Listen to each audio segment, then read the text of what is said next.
Здравствуйте, смотрите в сегодняшнем выпуске. Гурбангулы Бердымухамедов награжден юбилейной медалью в честь 300-летия Махтумкули Фраги. Президент Туркменистана обсудил с представителем ООН Натальей Герман укрепление международного правопорядка. Бинали Йылдырым награжден званием почетный старейшина Туркменистана и другие новости. Президент Сердар Бердымухамедов провел встречу с исполнительным директором контртеррористического комитета Совета безопасности ООН Натальей Герман.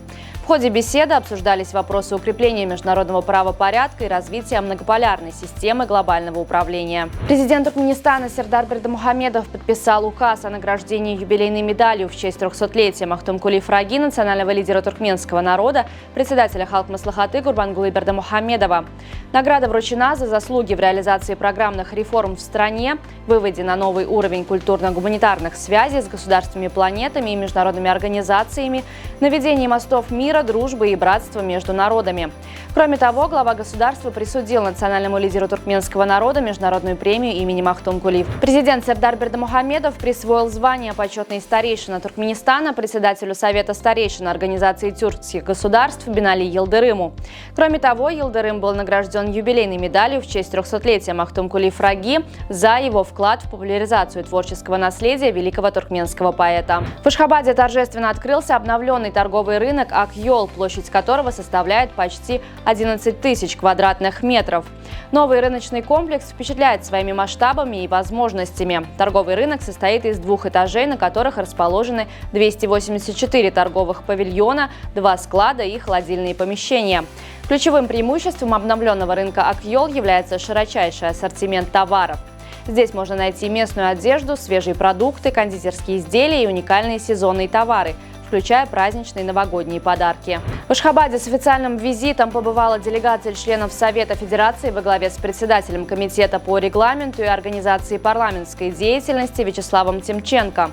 Члены делегации провели ряд встреч в Меджлисе Туркменистана с целью обмена опытом и укрепления межпарламентского сотрудничества 2 стран. Российские сенаторы также ознакомились с работой совместной российско-туркменской средней общеобразовательной школы имени Пушкина. В норвежском Осло прошла торжественная церемония вручения Нобелевской премии мира за 2024 год. Почетной награды удостоена японская организация Нихон Хиданки, объединяющая выживших свидетелей трагедии атомных бомбардировок Хиросимы и Нагасаки. Церемония, как всегда, состоялась 10 декабря в памятную дату смерти Альфреда Нобеля и проходила в городской ратуше при участии представителей норвежской королевской семьи.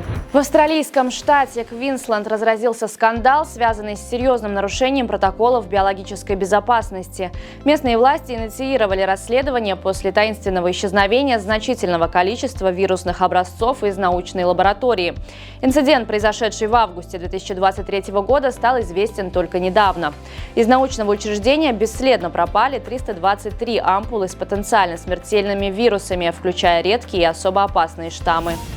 По случаю Дня работников нефтегазовой промышленности и геологии Туркменистана в Балканабаде состоялся матч по мини-футболу с участием ветеранов туркменского спорта и журналистов.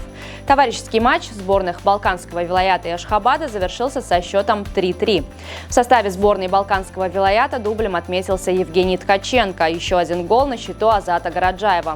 В составе столичной команды дубль оформил Назар Байрамов, еще один гол на счету Владимира Байрамова. 12 и 13 декабря состоятся первые полуфинальные матчи Кубка Туркменистана по футболу.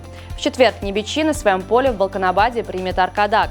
Начало матча в 14:00 по местному времени. Спустя сутки, 13 декабря, Хал встретится с Алтынасыром. Игра начнется в 15:00 на стадионе Ниса в Ашхабаде. На сегодня это все. Со всеми новостями вы можете ознакомиться на сайте turkmenportal.com и на наших официальных страницах в социальных сетях, а также на Билет Видео. Всего вам доброго и помните, что Туркменпортал – ваш самый надежный источник новостей.